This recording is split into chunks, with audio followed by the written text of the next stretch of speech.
Bonjour tout le monde, mon nom est Robert Gauthier et puis bienvenue au réseau qui s'appelle Lumière sur la prophétie biblique. On est dans le prophète Zacharie au 14e chapitre et il va nous rester une seule vidéo à venir et voici celle-là, c'est celle que je vais apprécier davantage, vous allez voir là. Le sujet c'est le règne millénaire. Le règne millénaire, c'est-à-dire que lorsque le Seigneur Jésus va régner sur la terre. Alors, Zacharie 14, finalement, nous emmène dans cette période-là. Puis c'est un plaisir de pouvoir parler un peu de ce qui va arriver dans le règne millénaire, hein. Alors, Zacharie, c'est un prophète qui nous donne des détails que les autres prophètes n'ont pas donnés. Puis je pense que vous allez apprécier. Vous allez apprécier. Fait qu'on va y aller doucement. Voilà ça. En ce jour-là, il arrivera. OK, l'emphase, là, c'est ça ici. Il arrivera. Alors, qu'est-ce qui va arriver en ce jour-là? Le jour du règne millénaire. Qu'est-ce qui va arriver? Ben, c'est ça qu'on va voir ce matin. Regardez ici. Alors, je vais prendre les deux derniers versets du prophète Daniel. Hein? Regardez bien. Daniel 12, verset 12. Ça, c'est l'avant-dernier verset, là. Bienheureux celui qui attend. OK, celui qui attend et qui parvient à 1335 jours. 1335 jours, c'est le règne millénaire. Le Seigneur va venir sur la terre pour régner. Le roi des rois, le Seigneur des seigneurs. OK? Mais il dit à Daniel, il faut attendre à 1335 jours. On sait que trois grandes étapes dans ce dernier chapitre-là. 1260 jours, qui est la fin de la grande tribulation. 1290 jours, qui est le moment où le Seigneur a mis les pieds sur la montagne des Oliviers. Et puis, 45 jours plus tard, on arrive dans le règne millénaire. OK? Alors, merci. Le dernier verset maintenant. Daniel 12, verset 13. Et toi, va jusqu'à la fin, et tu te reposeras, et tu te tiendras dans ton lot à la fin des jours. Alors là, on est vraiment rendu à la fin des jours, lorsque Daniel finalement va se reposer, pour ainsi dire. Naturellement, il va être ressuscité, puis il va se tenir dans ton lot. OK? Alors, c'est ça que ça nous annonce ici. OK. Là, on a dit qu'il y en avait 15 ou 16 en ce jour-là, hein. Je pense qu'il y en a 16 en ce jour-là. Puis, si on est rendu au numéro 12, en ce jour-là, hein, il arrivera en ce jour-là. Voici. Maintenant, ce jour-là là, qu'on va prendre, il va arriver un phénomène assez extraordinaire. Vous allez voir ici. Zacharie 14, verset 6. Et il arrivera en ce jour-là qu'il n'y aura pas de lumière, les luminaires seront obscurcis. OK? Il n'y aura pas de lumière, les luminaires seront obscurcis. Verset suivant. Mais ce sera un jour connu de l'Éternel, pas jour et pas nuit.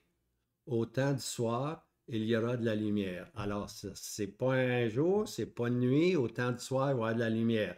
Fait que nous, vers 5-6 heures le soir, il commence à faire noir, mais à ce moment-là, il va y avoir de la lumière. Alors, c'est un jour connu de l'Éternel, OK? Il n'y aura pas de nuit, puis il n'y aura pas de jour, OK? C'est vraiment spécial. C'est un phénomène extraordinaire. Maintenant, quand on arrive au numéro 13, il arrivera en ce jour-là. Ça, c'est le verset suivant. OK? Un autre phénomène se présente. Là, on arrive au verset 8. Il arrivera en ce jour-là, que des eaux vives sortiront de Jérusalem.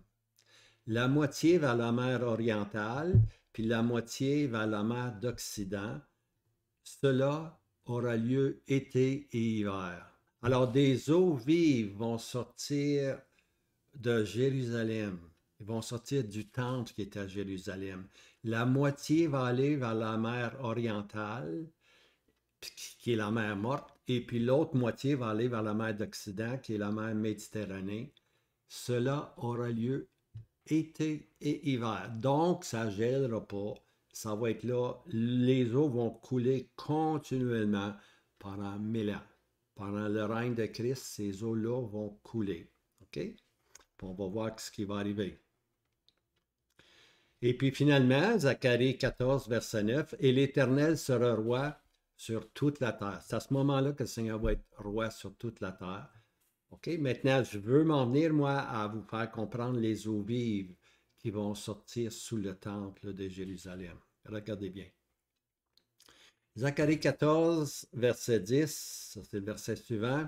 « Tout le pays de Géba à Rimon, on va y revenir là-dessus, qui est au midi de Jérusalem, sera changé pour être comme l'Araba. » On va revenir là-dessus aussi. Et Jérusalem, regardez bien là, Jérusalem sera élevé et demeurera en son lieu, depuis la porte de Benjamin jusqu'à l'endroit de la première porte, jusqu'à la porte du coin, et depuis la tour de Hananéel jusqu'au pressoir du roi. OK? Alors, voici maintenant. Là, on va aller dans Ézéchiel 47, OK? Parce il y a Joël, il y a Ézéchiel, puis il y a Zacharie qui nous parle d'un fleuve qui va couler, OK? Alors, ça, c'est Zacharie 47, versets 1 à 5. Regardez ici, là. Dessous le seuil du temple. Alors, dessous le seuil est ici, là. Alors, dessous le seuil du temple, la source devient une rivière. Vous allez voir, c'est intéressant, ça. Regardez ça. Je vais lire le passage, OK? Il me fit retourner à l'entrée de la maison, et voici des eaux qui sortaient de dessous le seuil de la maison. Dessous le seuil de la maison. Hein? Vers l'Orient, c'est-à-dire vers l'Est, car la façade de la maison était tournée vers l'Orient. C'est toujours la position, toujours vers l'Est. Et les eaux descendaient de dessous, c'est-à-dire du côté droit de la maison au midi de l'autel. Et il me fit sortir par le chemin de la porte du nord, et il me fit faire le tour par dehors vers la porte extérieure, vers la porte qui regarde vers l'Orient. Alors là, il est rendu, il regarde à l'est, là. Et voici, qu'est-ce qu'il voit? Et voici des eaux qui coulaient du côté droit. Quand l'homme sortit vers l'Orient, il avait un cordeau dans sa main. Là, il voit un homme qui sort pour mesurer un cordeau. Okay? Et il mesura 1000 coudées et il me fit traverser les eaux. Alors là, il fait 1000 coudées et les eaux montaient jusqu'aux chevilles des pieds. Alors, 1000 coudées plus loin, là, un coudé, c'est à peu près 2 pieds. Alors, 2000 pieds plus loin, un coudé, habituellement, c'est ça ici, là. Du coude, là. Alors, un coudé, disons 2 pieds. Alors, 2000 pieds plus loin, qu'est-ce qui arrive? Il mesura, OK, il y avait de l'eau jusqu'aux chevilles des pieds. Alors, OK, il n'avait pas beaucoup, juste aux chevilles des pieds. Il mesura 1000 coudées, encore, 2000 pieds. Et il me fit traverser les eaux, et les eaux montaient jusqu'aux genoux. Maintenant, il y en a jusqu'aux genoux. OK? Et il mesura 1000 coudées, un autre 2000 pieds, et il me fit traverser des eaux montant jusqu'aux reins. Maintenant, il les a jusqu'aux reins, là. Et il mesura encore 1000 coudées, 2000 pieds, et il me fit traverser, et les eaux montaient jusqu'aux reins, OK, si on le lit. Et il mesura 1000 coudées, c'était une rivière. Regardez, c'était une rivière, et je ne pouvais traverser, car les eaux avaient cru, avaient augmenté, les eaux où il fallait nager, une rivière qu'on ne pouvait traverser. Hey, ça, c'est merveilleux, là. Ça, c'est contrairement, regardez ça, ça, c'est contrairement à la nature. OK? Parce que la source, elle vient dessous le temple. C'est comme un petit filet de rien. Hein? Mais plus on avance, plus le filet s'élargit, s'élargit, s'élargit, puis finalement, on rendu plus loin, c'est une rivière. Une rivière qu'il fallait nager, on ne pouvait même pas nager pour la traverser. Alors ça, c'est phénoménal. Là. Parce qu'habituellement, plus on est proche d'une source, plus on a de l'eau. Plus on s'éloigne de la source, finalement, c'est comme des gouttes qui... Quand une rivière descend d'une montagne, souvent, elle perd beaucoup, beaucoup, beaucoup parce que des fois, ça s'élargit. Puis tu es rendu au bout, puis tu as un petit ruisseau souvent. Tu as un petit ruisseau. Mais si c'est le contraire, plus on s'éloigne de la source qui est sous le temple, plus il va y avoir de l'eau. Puis cette eau-là, bien aimé, parle de la bénédiction qui va s'étendre. Cette eau-là là, va purifier partout. Hein? La mer morte, elle se dirige vers la mer morte, et puis la mer morte va être, il va y avoir des poissons, on va pouvoir pêcher dans la mer morte. La mer morte, c'est une mer qui est salée, complètement salée. Mais c'est ça il va y avoir des changements topographiques, géographiques. Le loup, hein, l'agneau va habiter avec le loup, pour ainsi dire, avec le lion. C'est ça le règne millénaire. C'est ça le règne millénaire. Alors ici, on appelle ça, cette rivière-là, la rivière à deux sources. Ben, à une source, mais elle a deux directions. On va le voir tantôt. Elle va vers la mer Méditerranée, puis elle va aussi vers la mer Morte. OK? Là, je dis un autre passage en Joël 3,18, parce que vraiment, si on veut parler de la source, c'est vraiment Zacharie 14, Ézéchiel, et puis maintenant Joël. Joël 3,18. Il arrivera en ce jour-là que les montagnes ruisseront de mou et les collines découleront de lait. Ça, c'est très poétique. C'est un beau langage. C'est un langage figuratif, là, tu vois. Les montagnes vont ruisseler de mou. Hein? Les collines découleront de lait et tous les torrents de Juda découleront d'eau. Et une source sortira de la maison de l'Éternel et arrosera la vallée de Sittim. Regardez, c'est la même source ici, qui sort de la maison de l'Éternel. Donc, on a trois témoignages. On a Zacharie, on a Joël, puis on a Ézéchiel qui nous parle de cette source-là. OK? Vous allez voir, je vais vous montrer un peu plus. OK, j'arrive là maintenant. Ça, c'est un petit dessin que j'ai travaillé un peu avec, là.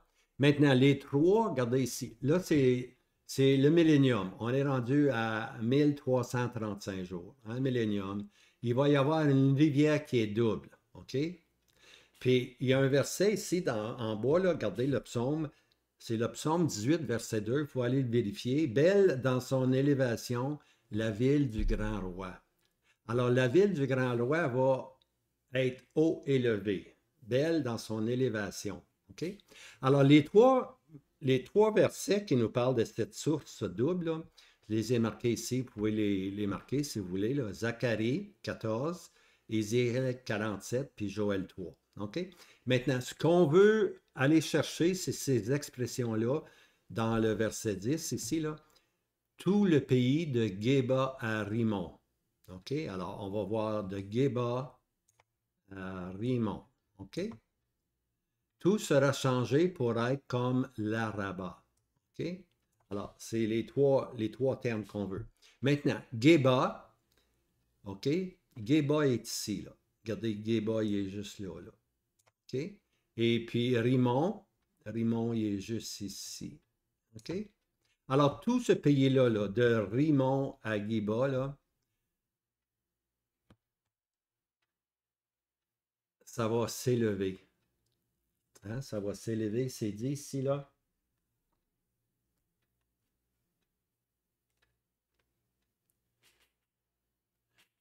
Je lis, et tout le pays de Géba et de Rimon, qui est du midi de Jérusalem, sera changé pour être comme l'Araba, et Jérusalem sera élevé et demeurera en son lieu. OK? Alors, ce qui va arriver, c'est que Jérusalem va demeurer en son lieu, mais tout autour de Jérusalem va s'effondrer. Tout va descendre. Regardez ici, là. Je vais aller maintenant avec ça ici, là. Alors, cette rivière double-là, là, OK, elle vient sous le temple, elle coule vers la mer Méditerranée. Voyez-vous, elle coule vers la mer Méditerranée. Puis aussi, elle descend ici. Ça, c'est vers l'est. Ça, c'est vers l'ouest. Elle descend vers l'est. puis elle s'en va se jeter dans le Jourdain, OK? Alors, cette rivière d'eau-là va emmener de la bénédiction. Le Jourdain, juste va aller jusqu'à la mer Morte, parce que les eaux vont couler jusqu'à la mer Morte qui est ici, là. Alors, les eaux vont devenir saines, pour ainsi dire. Voici la mer Morte. Alors, il va y avoir tout un changement qui va s'opérer. Tout ça, ça part sous le temple de l'Éternel. OK? Alors, regardez ici, là. On va regarder d'autres choses. Bon, de Rimon, ici, on voit Rimon qui est là, là. Voyez-vous, la montagne est élevée. Regardez ici, la montagne est élevée. Ben, c'est pas une montagne. C'est Jérusalem garde le même lieu. C'est tout autour de Jérusalem qui va s'effondrer. OK? Parce que c'est bien dit, et Jérusalem sera élevé et demeurera en son lieu. Alors, Jérusalem ne change pas, il reste élevé, mais c'est tout autour de Jérusalem qui va descendre pour finalement voir Jérusalem comme sur une montagne. Alors, ça part ici de Rimon, et puis ça vient jusqu'ici, jusqu'à Geba. Okay? Puis les distances sont assez, à l'autre mot, 10 km d'un côté, puis de l'autre côté, c'est 56 km. Alors, voici maintenant comment Jérusalem va être élevée en ce jour-là. OK? Alors, tout ce qui va être autour de Jérusalem, ça va être phénoménal aussi, va baisser pour laisser apparaître Jérusalem qui est là. Tu vois? Ce qui va se réaliser, c'est que montons à la montagne de Jérusalem. Hein? Alors, pourquoi que les gens vont dire montons à la montagne de Jérusalem? C'est bien simple. Jérusalem demeure dans son lieu, élevé, il est déjà élevé, lui, mais tout va descendre autour de Jérusalem. Alors, le langage va toujours être montons, montons à Jérusalem. Hein? Alors, l'Araba ici, tout sera changé comme l'Araba. L'Araba ici, là, c'est la vallée ici, là. C'est vraiment, c'est le Jourdain qui est très bas, là, puis l'Araba s'en va ici tout le long, ici, là. C'est très, très bas. Alors, tout ça, là, tout ce territoire-là, ici, là, autour de Jérusalem, va venir au niveau du Jourdain. OK? Sera changé comme l'Araba. L'Araba, c'est la vallée, pour ainsi dire, du Jourdain. OK? Alors, c'est extraordinaire ici. C'est beau. C'est la parole de Dieu qui parle, bien-aimé, puis c'est ça qui va arriver. Maintenant, je veux citer des versets dans Ésaïe 2, verset 1. La parole d'Ésaïe, fils d'Amoz, vit touchant Juda et Jérusalem. Voici le verset. Il arrivera à la fin des jours, que la montagne de la maison de l'Éternel sera établie sur le sommet des montagnes et sera élevée au-dessus des montagnes, des collines. Et toutes les nations y afflueront. Toutes les nations y afflueront. Maintenant, un affluent, habituellement, ça se jette dans la mer. Mais toutes les nations s'y afflueront. Est-ce que les nations vont prendre ces deux rivières-là pour monter vers Jérusalem? On ne sait pas, mais le mot affluent est important ici, là. OK? Alors, toutes les nations y afflueront. Toutes les nations vont vouloir monter vers Jérusalem pour emmener leur honneur et leur gloire. Ésaïe 2, 3. Et beaucoup de peuples iront et diront, venez et montons à la montagne de l'Éternel, à la maison du Dieu de Jacob. Il nous instruira dans ses voies et nous marcherons dans ses sentiers. Car de Sion sortira la loi et de Jérusalem la parole de l'Éternel. Alors, quel jour ça va être, bien-aimé? Et puis finalement, on arrive au verset 11, et Zacharie 14, 11, et on y habitera, il n'y aura plus d'anathème, et Jérusalem habitera en sécurité. Hein? Quel jour ça va être? Jérusalem en sécurité. Hein? Alors, nous avons touché un peu le règne millénaire. On a parlé, un instant là, on a parlé de Jérusalem qui reste à sa place, mais tout autour de Jérusalem va s'effondrer, hein, pour devenir au niveau du Jourdain, de l'Araba, la vallée de l'Araba. Et puis, c'est sûr, montons à la montagne de l'Éternel. Les gens, il va falloir qu'ils montent. C'est vraiment un scénario topographique qu'on ne connaît pas, mais qui est à venir. D'ailleurs, j'ai fait plusieurs vidéos pour ceux qui sont intéressés. Je vais essayer de mettre le lien dans la description. J'ai fait une série de vidéos sur le règne millénaire, tous les changements qu'il va y avoir. Je viens seulement d'en mentionner un ici, là. La rivière ou la rivière double, hein, qui va, qui va, qui va emmener la bénédiction partout. Mais il y en a tellement de changements dans le règne millénaire, vous allez voir. Alors, je vous encourage à aller en haut, là, dans la description. Je vais mettre le lien du vidéo ou de la série de vidéos que j'ai faites sur le millénium, le règne du millénium. Alors, c'est à peu près tout pour aujourd'hui. Et puis, ce qui est beau, c'est que Jérusalem va habiter en sécurité. Et puis, dans cette semaine encore, je vais travailler sur la fin qu'on appelle Zacharie 14, versets 12 à 21. Et puis là, on change vraiment de caractère puis d'image. C'est le jugement qui va descendre. Hein? Mais là, on est dans une des portions les plus belles. On est dans une scène du règne millénaire. Jérusalem sera haut élevé. Montons, les gens vont dire, montons à la montagne de Jérusalem. Hein? L'Église ne sera pas là. L'Église est avec le Seigneur Jésus. Elle a eu l'enlèvement. C'est les gens terrestres qui vont dire ça. Les résidus des différentes nations qui vont rester. Il va y avoir un résidu de différentes nations. Puis c'est eux qui vont rentrer dans le millénium. Puis c'est eux, ces nations-là, qui doivent envoyer année après année une représentation à Jérusalem pour honorer l'Éternel. Hein? Puis ceux qui ne viendront pas, ben, il va y avoir une grande sécheresse parmi eux.